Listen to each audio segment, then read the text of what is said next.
So over the past few months, you've heard me speak about singularity and also about what we can do to nurture our internal and external connections so that we may in some way weather the dramatic shift in knowledge and information as humankind is advancing we're living this history of advancement. One of the two external connections I've not yet explored with you is the one we have with nature. Nature was an integral part of Jesus' story. From the very beginning, when he was born, he was surrounded by animals, and the star announced his presence and pointed the way to him. And right after his baptism at the beginning of his ministry, a dove descends from the heavens to say, "This is my son."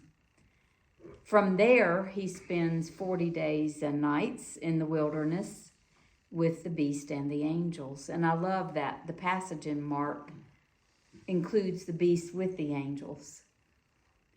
He regularly spent time praying in the hills and on the water.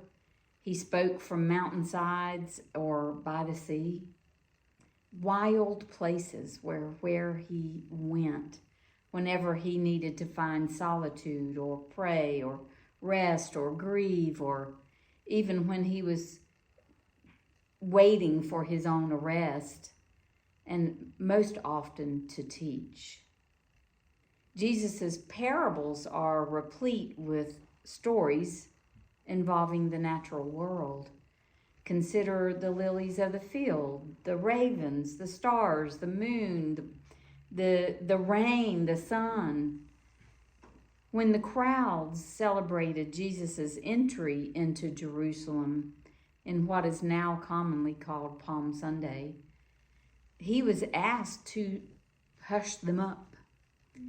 And he responded, "If I tell you that if they are to be silenced, you will hear the rocks and stones themselves shouting praises."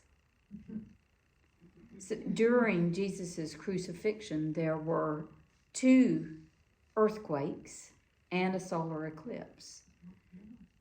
So the natural world is boundless. We humans are just a small part of it. Nature encompasses the quarks and the atoms and the 99.5% empty space out of which all three-dimensional objects are made, and that includes us. I always like to say spirit lives in that 99.5% empty space. It also includes the unfathomable beauty that is this planet, and the endless beauty and infinitude of outer space. Did you know there are estimated to be 2 billion observable galaxies, and there are 2,000 galaxies in the supercluster that our galaxy is part of. The expansiveness of that makes me kind of weak in the knees, but it is unfathomable. To say that nature is a vast subject would really be an understatement. And that's why it's been a difficult topic for me to speak about. Nature means so many different things to each of us, whether we're looking inward at nature or through a telescope or a satellite. I've been impressed with Winston-Salem Friends' willingness to be creative in the approach to First Day Meeting for Worship these past 2 weeks.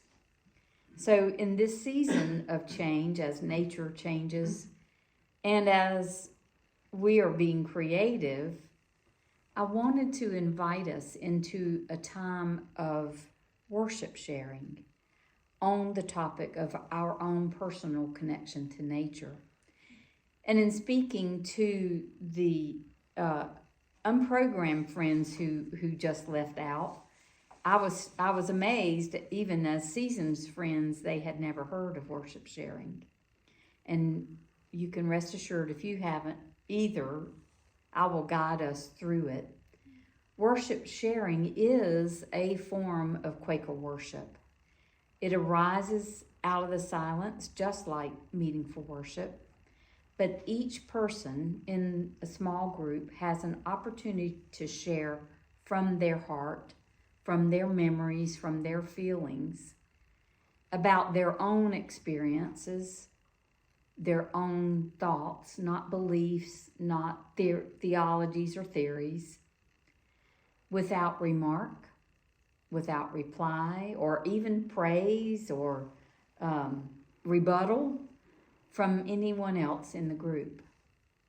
So we'll divide into a small circle of maybe 3, maybe 4, and then center down.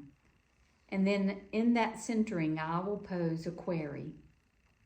And that we can, and from that, you will center down silence. When you feel led, you can speak to the query from your own heart. And then maybe 2 minutes, maybe 3 minutes, you can speak. And then it's time to settle back into silence. And then again, we just repeat that, center into silence, and then someone might feel led to speak. And as someone said this morning, I don't know who it was I was talking to, said, I never share. I don't feel comfortable. But you, if it comes to you and you feel the nudge, you can say, I'm going to pass. But this is your opportunity to be heard without any kind of assessment. I always say it's without commentary, critique, or consent. I mean, even to say, wow, high fives, I'm with you on that. This is not the time for that, because this is worship. So as the speaker, you speak from your own experience. You speak about your own experience. You focus on the query and answer from within. As the listener, your job is to, like in every meeting for worship, is to listen deeply. What's being said, and refrain from retort. And in the group, each person speaks only once until each person has had an opportunity, whether you take that opportunity or not, to add your 2 minutes or 3 minutes of reflection. So it's really like spiritual direction. It's like reflecting in your own journal, except you're doing it within your group. Is everybody clear about that? Mm-hmm. I will present the query. I also have, we may not get to but one query if we give each person time and each person space after they speak for settling back in. But I have the queries that I had planned, and I have a query for your deeper exploration as well. So I will be sure to give those to you before you leave. So if you would like, Carolyn, if you want to plug in back here with this 2 pair, and you 3 can group together. Worship sharing is learning how to hand the baton to someone else. Learning how to speak from inner guidance rather than exterior prompts. I've spoken about how at Poplar Ridge Friends meeting, our open worship was before the message, because a lot of times Spirit had things to say that Randy hadn't prepared. And he would sit back down when it was his time to speak and say, let's keep going. in spirit.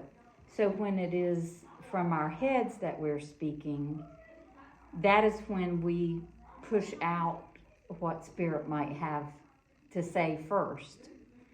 And so that is the spirit out of which worship sharing is done. And so just observe, this was the first time for a lot of you. This was the first time in a long time for the rest of you. Just observe where you fell in those guidelines. Did you center back down? Are you able to center and allow silence? Even among Quakers, silence is a really hard thing when you're having a conversation or you're just sitting with someone. Silence is tough. And then as a speaker, are you willing just to share from your heart and not expect response? Or what my hardest thing about worship sharing is not getting. It was like talking to the wall. To not have any response, to not have any, oh yeah, or uh-huh, or anything. That was the hardest part for me, because it kind of was the sign on the side of the road that says 5 miles to I'm done. So just notice within yourself, without judgment, how much do you allow the other person, their opinion, whether it's different from yours or not, and then center back down into a spirit-led conversation. It's good practice. It's a great way to have everyone heard, even if they choose not to say anything. They still have their time of silence if they want to hold that silence. And then spirit speaks in between all the conversation or the sharing.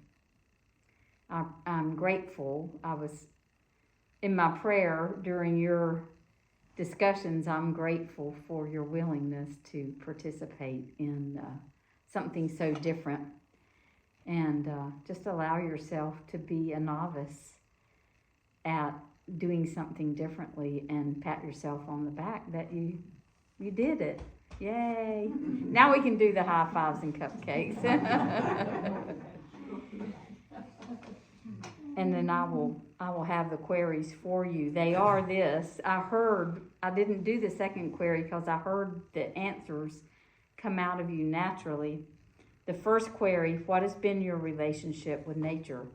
That's a past thing. When I do journaling as a spiritual practice, one of the prompts is, what's your first memory of a tree? And everyone has memories of a tree. And how we are just as connected to nature. So what has been your relationship with nature? And the second one was what you naturally shared. Where do you feel most connected to the natural world?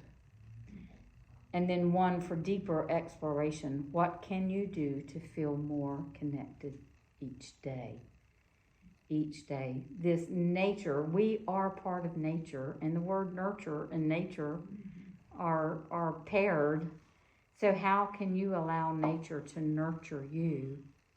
Maybe in new ways, maybe in old ways you've left behind as we've become less rural and more urban.